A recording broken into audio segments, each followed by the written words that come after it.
In Isle of Wight County's Moonlight area, amongst open agricultural fields, a landmark structure stands at the northwest intersection of Moonlight and Mill Swamp Roads.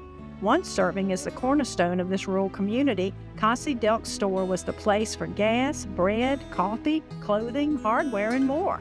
And like all country stores, it provided the nearby residents, hunters, travelers, and farm hands with a convenient location to make purchases while catching up on the weather and local gossip. We are in downtown Moonlight.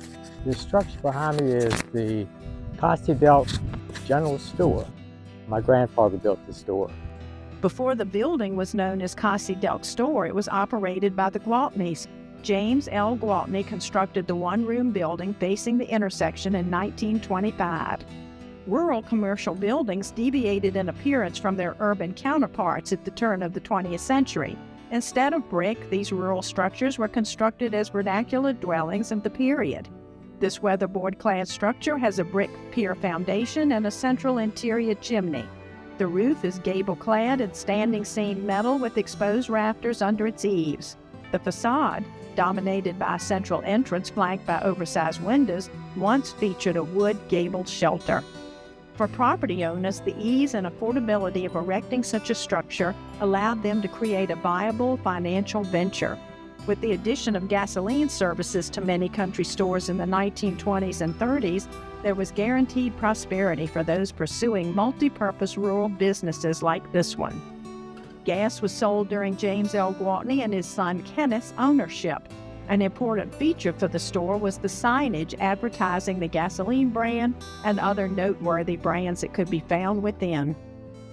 When Kenneth passed away suddenly in 1937, his sister Fanny and her husband Carson, known as Cossie, operated the store 6 days a week and lived in the nearby home. I have so many fond memories. If you look in the wintertime, we would come up and my dad, my brother and I, we would sit in the store with all the others in the community. In the center of the store was a coal-fired stove, and we all would sit around and that's how we stay warm. And it was so hot and you had to open the door. When we talked about everything. In the summertime, you came up and there was a time to just chit-chat about the rain, how the crops were doing.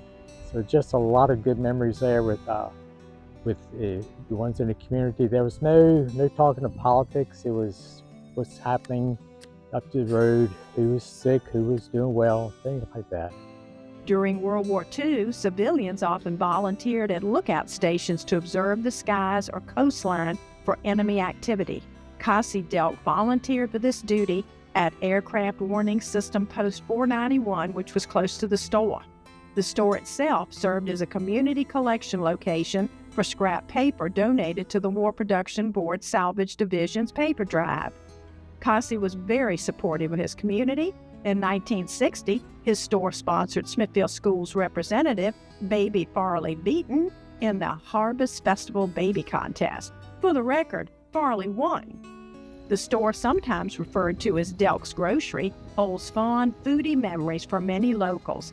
Hunters often stopped for a surf and turf lunch of Vienna sausages and sardines. Of course, other convenient foodstuffs were always available. You could get penny candy. And they sold eggs, they sold cheese, pork and beans. It was the Amazon of its time. If you went in and you entered the store on the left, there was the candy section there, and there was all the penny candy you could get. On the right, you could hear the drink machines as people would rattle the drinks to get them out of the ice and everything. Shirts and socks and watches. I bought my first Timex watch then. For those needing a beverage or a sweet treat, Cossie's was the place to go.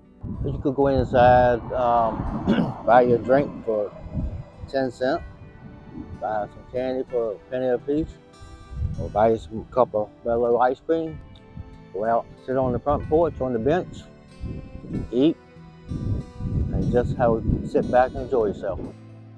In summertime, you bring your bottles back and get deposit, and that way you get your drinks cheaper. What would you purchase right now if the store was open? Dehydrated. The favorite candy was probably the Little Mary Jane candy from back in the day. Cossie himself was a quiet man, but industrious. Cossie was a jack of all trades.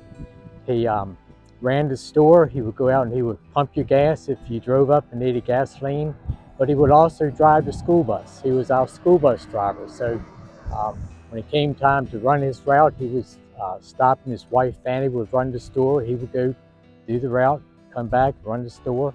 Then he was back at nighttime running the store after the school buses had finished running. And before I even started school, we came down and we asked Cossie if we could ride the school bus before we were even in the first grade. And he said, sure, come on. And he would put us on. We'd ride the route with him. A series of robberies in Isle of Wight County's rural country stores in the 1970s led many to close their doors. Cossie was determined to remain open, but unfortunately was robbed on November the 6th, 1975. Two masked men armed with pistols assaulted Cossie and fled with over $600 in cash. They came in the store and I guess they wanted money. They gave him what was in the drawer and he knocked him over the head with the pistol and took off running down the road through the woods. And I went back a couple of days later where they jumped the ditch and found the money and returned it back to Cossie. Only one assailant was convicted of robbery, and Cossie never fully recovered from his injuries. The store closed in 1987, and Cossie passed away shortly thereafter. Despite the decades that had passed since Cossie Delk's store permanently closed its doors, the store lives on in the memories of many members of the community. It's full of memories. If you want to hear gossip, come to the store at nighttime. I think what's special is the community involvement there. It represents a time back that you don't see today. It's a look back in history. It's a chance where neighbors came, they talked, they shared things. It was just a good time.